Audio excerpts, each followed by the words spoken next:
Los Angeles, and welcome to Matthew Shack Unfiltered. This one is a little interesting to me. You got Nick Saban of the Roll Tide and Coach Prime himself, Deion Sanders of Jackson State University, at odds over what? Recruiting. I just saw all last football season, man, Nick Saban, the same Nick Saban and the same primetime Deion Sanders on a whole bunch of Aflac commercials. I mean, on a loop, man. These two cats were on Aflac commercials getting huge bags. And now it's a problem. And how did it happen? Nick Saban, 7-time national champion Nick Saban, okay? He came out and said a couple of things on a panel talking about Jackson State paid $1 million for a top recruit in the whole high school program around the country. I think he was a top recruit, wide receiver, something like that. And his name Travis Hunter, if I'm not mistaken. And he said that Jackson State University paid him $1 million through the new NIL, deals that they could get. Kids now are getting paid for their likenesses and getting paid for, their personas to be able to not be broke during college. Some of them assigned $1 million deals and other things of that sort. And then he said that they bragged about it. And then Nick Saban went after Texas A&M and said that they bought everybody on their team, quote unquote. All right. Deion Sanders went out on Twitter, man, and said he's going to address this lie, and lies in cap, that his son came in and told him, said, hey, man, Coach Saban saying that we are paying players off and bragging about it and doing this, that, and the other. And Deion came out and said he's going to address it.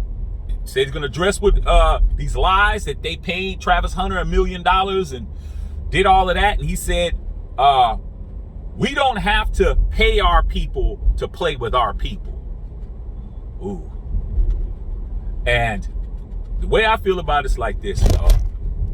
Man, just because you are doing money deals with people, you're in business with them, you're doing commercials with them, y'all kikiing, y'all slapping hands, y'all looking like you guys are best of buddies. The game don't love you, man. The game don't love nobody. The game only loves winners. And Nick Saban, he lost last year, man. He lost to Georgia. Georgia put their foot in his ass. And that was something that I didn't think was going to happen. The odds makers didn't think was going to happen, and a lot of people didn't think was going to happen, but it comes from recruiting, man. It comes from being able to recruit the best players that are available coming out of high school. And Nick Saban has to reload, man, because you would think $7 million, seven national championships is going to keep you around, man. But now, man, them boosters and those schools, man, they want those bowl games. They want those high marquee situations.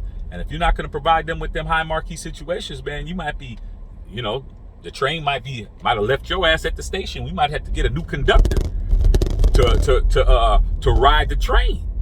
And I just thought it was kind of a low blow, man, by Nick Saban to say that to Deion Sanders, because, you're talking about an HBU university, traditionally black college that's finally getting some national recognition, and players are actually going to black schools to provide revenue for, black organizations, historically black colleges. And these people is mad because they're like, hey, man, this is a recruit that should have been playing for me. And that's what it is, man. So we'll see how it all plays out, man. But I didn't think that was cool for Nick Saban to do that. But then again, I understand, dog. I understand, man. When you in the trenches, you in the trenches, dog. you need to be looking around to see who's in the trenches with your ass too, because they may be coming up behind you with a bayonet. They may be planning, a damn pipe bomb behind you, and then just leave you there to get blown up. You never know. All right, man. Love all y'all out there, man. Matthew Shack Unfiltered.